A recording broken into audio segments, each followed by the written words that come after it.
আসসালামু আলাইকুম everyone, welcome back to my channel Kanis cooking world. আজকের পর্বে একদমই সহজ উপায়ে তৈরি করে দেখাবো বাদামের কটকটি বা পিনাট বার। আমি 100% গ্যারান্টি দিয়ে বলতে পারি আমার আজকের রেসিপি ফলো করে যে কেউ খুব সহজে বানিয়ে নিতে পারবেন বাদামের কটকটি বা পিনাট বার।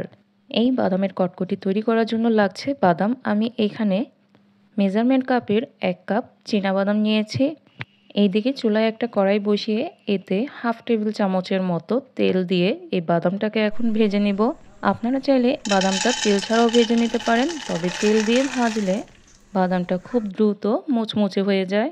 বাদামটা ভাজার সময় চুলার আঁচটা মিডিয়াম টু লোতে রেখে বাদামটা অনবরত নেড়ে একেবারে মুচমুচে করে ভেজে নিতে হবে। আমি এই বাদামটাকে প্রায় 4-5 মিনিট ধরে ভেজে নিয়েছি। বাদামগুলো যখন ভাজতে শুরু হবে তখন বাদামগুলো কিন্তু ফুটতে শুরু করে, আর দেখেন কালারটা কিন্তু চেঞ্জ হয়ে গিয়েছে। যখন দেখবেন বাদামগুলো এরকম ফেটে গেছে, এই অবস্থায় এখন একটা টিস্যু পেপারের উপরে বাদামগুলো ছড়িয়ে দিচ্ছি, এতে করে বাদামের থেকে যে এক্সট্রা তেলটা আছে সেই তেলটা শুষে নেবে। এখন বাদামটাকে একটু ঠান্ডা করে এর থেকে খোসা ছাড়িয়ে নেব। আপনারা চাইলে বাদামের এই কটকটিটা খোসা সহ করতে পারেন, অথবা হাতের সাহায্যে এভাবে ঘষে ঘষে খোসাটা ছাড়িয়ে নিতে পারেন। বাদামের খোসাগুলো ছাড়িয়ে এখন আমি একটা বড় স্টিলের প্লেটের মধ্যে আগে থেকেই তেল মাখিয়ে রেখেছিলাম, সেটার উপরেই বাদামগুলো ছড়িয়ে দিয়েছি। প্রথমেই বলেছিলাম আজকের এই কটকটির রেসিপিটা আপনাদের সাথে খুবই সহজ উপায়ে শেয়ার করব। এখন এই কটকটির জন্য একটা ক্যারামেল তৈরি করব।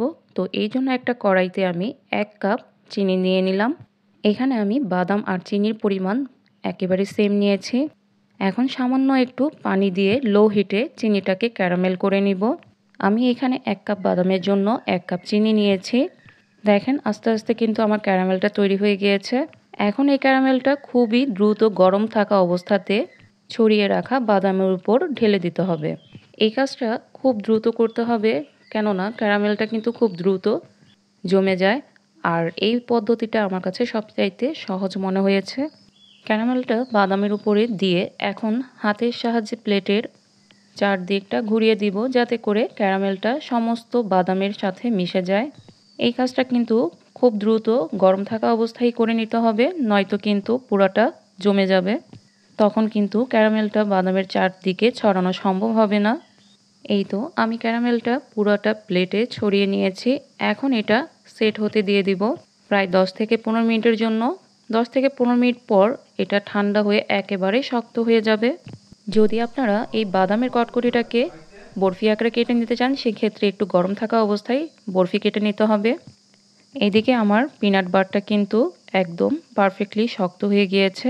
এখন আমি একটা ছুরির সাহায্যে তুলে নিলাম। দেখেন কত সুন্দর পারফেক্ট হয়েছে। রেসিপিটি ভালো লাগলে অবশ্যই লাইক, কমেন্ট, শেয়ার